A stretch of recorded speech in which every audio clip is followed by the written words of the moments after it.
Satan was sitting on the steps of a church one day with his head hung down.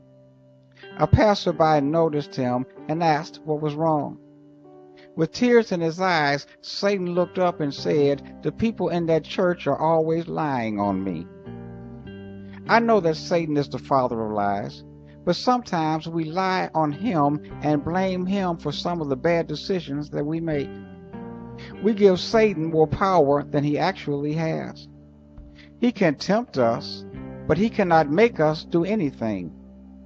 It is human nature for us to make excuses or look for someone or something to blame when we mess up. I was a career criminal for 22 years. During that period, I spent a lot of time in courtrooms. You cannot imagine some of the excuses that I have heard when people stood in front of the judge.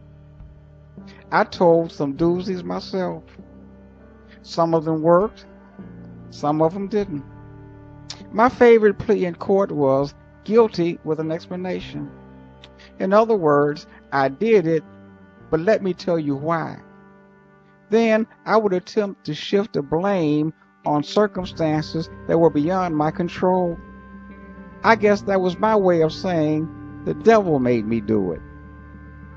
It has always been hard for me to accept responsibility for my failures. When I flunked in school, I said the teachers didn't like me.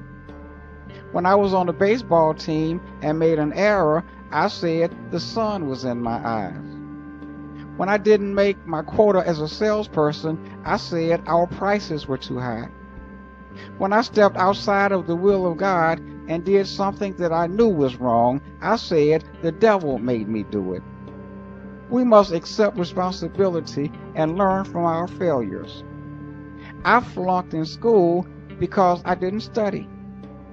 I made the error on the field because I took my eyes off of the ball. I didn't make my sales quota because I didn't qualify the customers. I sinned against God because of a prayerless life. Let's stop making excuses and strive to do our very best.